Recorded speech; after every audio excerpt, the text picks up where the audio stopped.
Good Morning Business, le grand entretien. Et ce matin, c'est Céline Belliot, la directrice générale du groupe Bell, qui est notre invitée. Bonjour Céline Belliot. Bonjour. Merci d'être avec nous. Alors, il y a un chiffre qui n'est pas terrible, mais quelque part qui peut vous rendre service. C'est votre activité au premier semestre. Vous avez baissé de plus de 40%, 49% le bénéfice.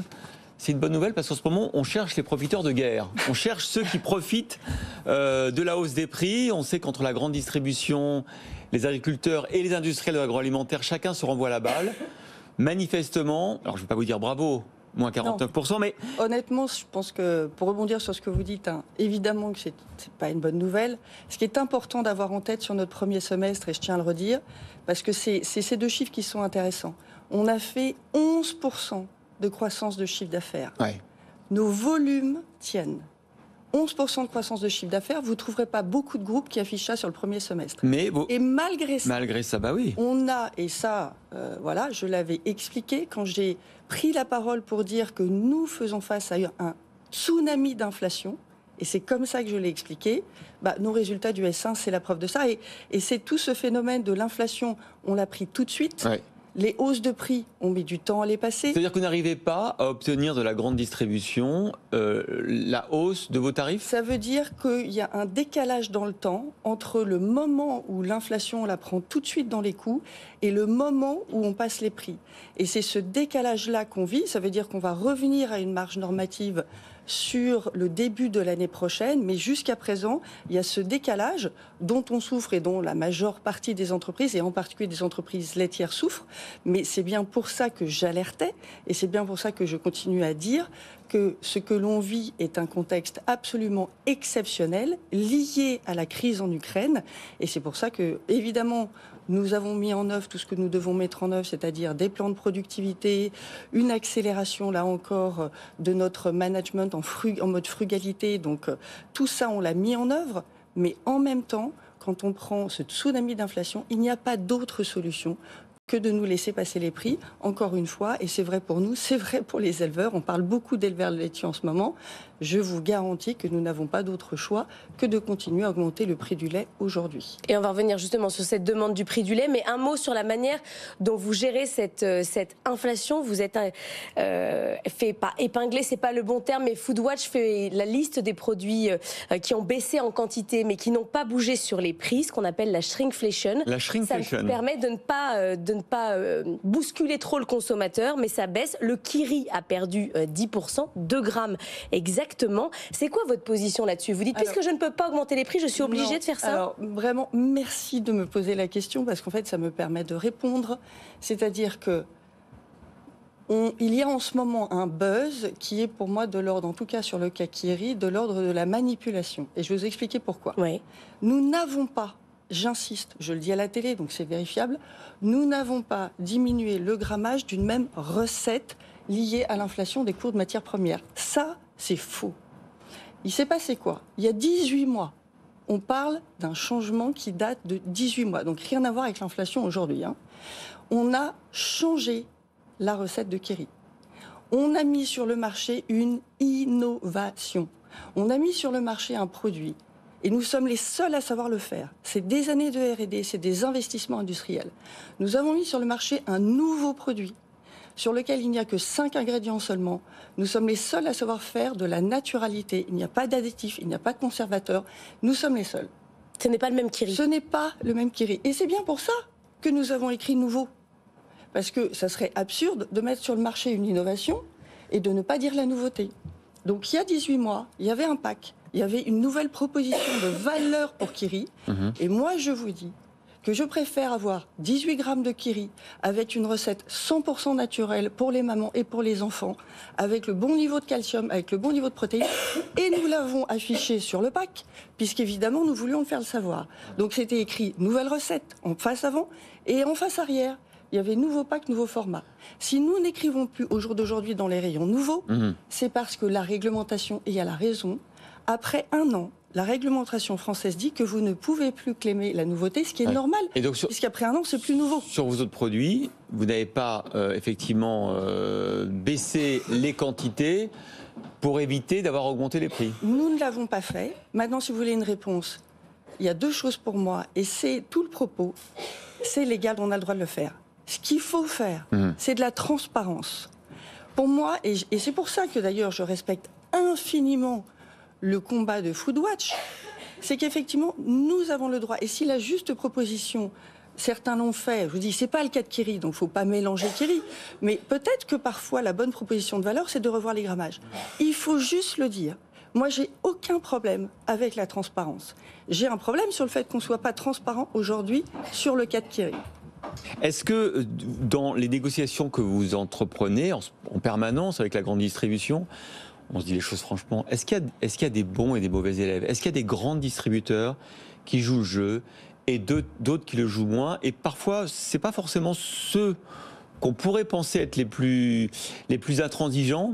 Par exemple, les marques premier prix, pas par le marque premier prix, les distributeurs low cost, et Lidl et Aldi, c'est pas forcément eux les plus coriaces. Hein. Non, et honnêtement, je pense aujourd'hui qu'avec l'ensemble de la distribution, on arrive à avoir un discours de vérité. En tout cas, moi, ce que je dis à mes équipes, c'est donner la transparence, montrer nos coûts, montrer le tsunami d'inflation, parce qu'à un moment, tout le monde doit nous accompagner, parce qu'encore une fois, ce qui est en jeu, c'est l'ensemble de la chaîne. Et je vous rappelle qu'au bout de la chaîne, il y a des agriculteurs, il y a des éleveurs qui aujourd'hui ne couvrent pas leurs frais de production.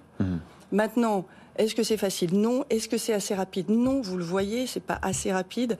Mais je dirais pas qu'il y a des bons et des mauvais élèves. En tout cas, je veux pas stigmatiser un client parce que il y a une multitude, encore une fois, d'interlocuteurs et c'est souvent, ça dépend des hommes, en fait, avec qui on discute. Vous avez vu juste avant le week-end, le ministre de l'Agriculture a dit que certains jouaient le jeu, d'autres non, parmi les distributeurs, et que les hausses obtenues sont en moyenne de 6-7% au lieu des 12-13% attendus par les fournisseurs.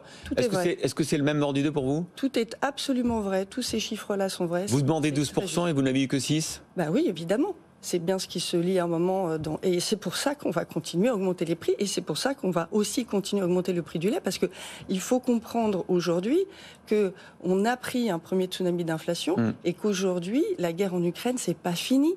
Donc les impacts ne sont pas finis pour les agriculteurs. Mais je voudrais qu'on réécoute, parce que c'est un moment très fort de Good Morning Business. Christiane Lambert, qui était avec nous il y a quelques jours. Écoutez cet appel justement aux industriels et à la grande distribution. Christiane Lambert.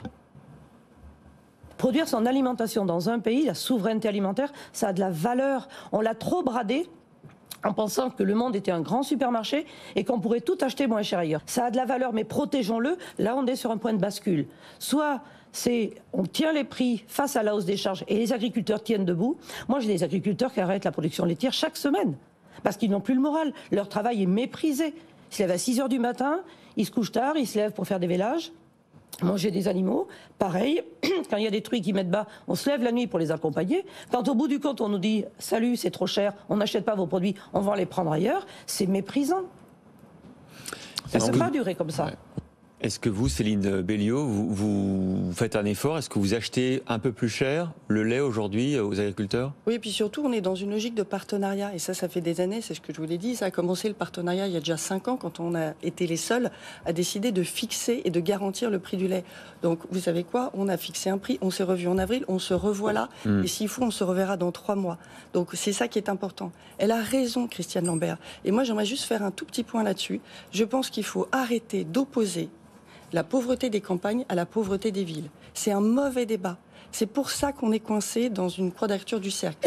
En réalité, il faut résoudre les deux sujets. Il faut évidemment revaloriser ceux et celles, le travail de ceux et celles qui nous nourrissent.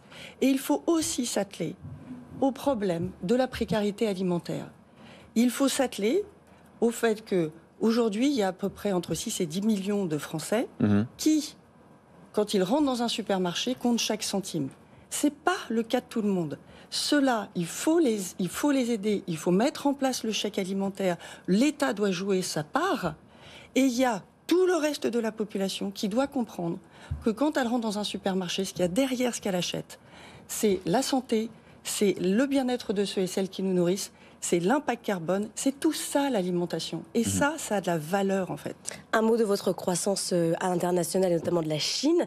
Vous avez pris 70% d'une entreprise en Chine. C'est assez rare, on a plutôt des participations minoritaires. Comment vous avez réussi ça ?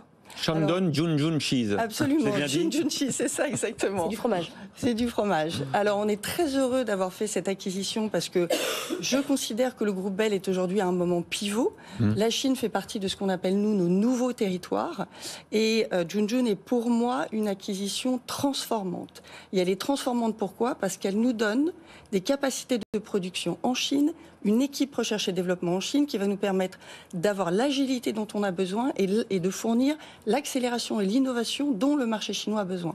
Maintenant, comment on a fait ? En fait, c'est intéressant. C'est rare de voir un groupe étranger qui prend une majorité du capital et vous prenez 70%. Oui, c'est très rare. En fait, on a une vraie relation de confiance avec l'équipe qui a construit, qui a fondé Junjun. Il faut savoir qu'il y avait à la fois des familles propriétaires et il y avait aussi toute une équipe dirigeante qui participe au capital. Et ils ont vu dans la collaboration avec Bell la capacité à accélérer. Alors Junjun, ça a déjà fait 111% de croissance l'année dernière, donc la boîte va très bien. Mais ils sont convaincus que notre savoir-faire fromager, allié à leur agilité, leur compréhension du marché chinois, va permettre de continuer à développer très durablement cette entreprise. C'est quoi le best-seller du fromage Junjun en Chine ? Alors c'est très marrant la Chine parce qu'en fait ils n'aiment pas les goûts fromagés, donc il faut savoir que le fromage en Chine c'est sucré, ce sont des bases assez neutres type kiri qui sont aromatisées à la fraise, au citron, etc. Ah oui, le kiri fraise, oui, ça vous dit alors ? Exactement, c'est ce qu'on a lancé et c'est très bon. C'est vrai le kiri fraise ? Absolument, je viendrai vous faire goûter, on l'a mis en format petit cube. Non, je vous garantis que vous allez aimer. Non, je demande à voir. Et en fait, ce qui se vend beaucoup là-bas, c'est ce qu'on appelle ça, c'est en forme de sucette. Donc c'est pour les enfants, c'est comme un petit bâtonnet sur lequel il y a un fromage type fromage frais et aromatisé. Mais il y a un créneau parce que j'ai vu le gouvernement chinois a poussé beaucoup à la consommation de lait pour les enfants dans les écoles. Absolument. Et la façon c'est intéressant, 50% des Chinois aujourd'hui considèrent que leur snack préféré, c'est un snack fromager. Et pourquoi ? Parce qu'ils voient à travers le fromage qui est vrai, un concentré de lait, et ils y voient en fait quoi ? Des protéines et du calcium pour les enfants, pour bien grandir. Et ils ont raison. Voilà, Céline Belliot, directrice générale du groupe Bell, était l'invitée du grand entretien de Good Morning Business.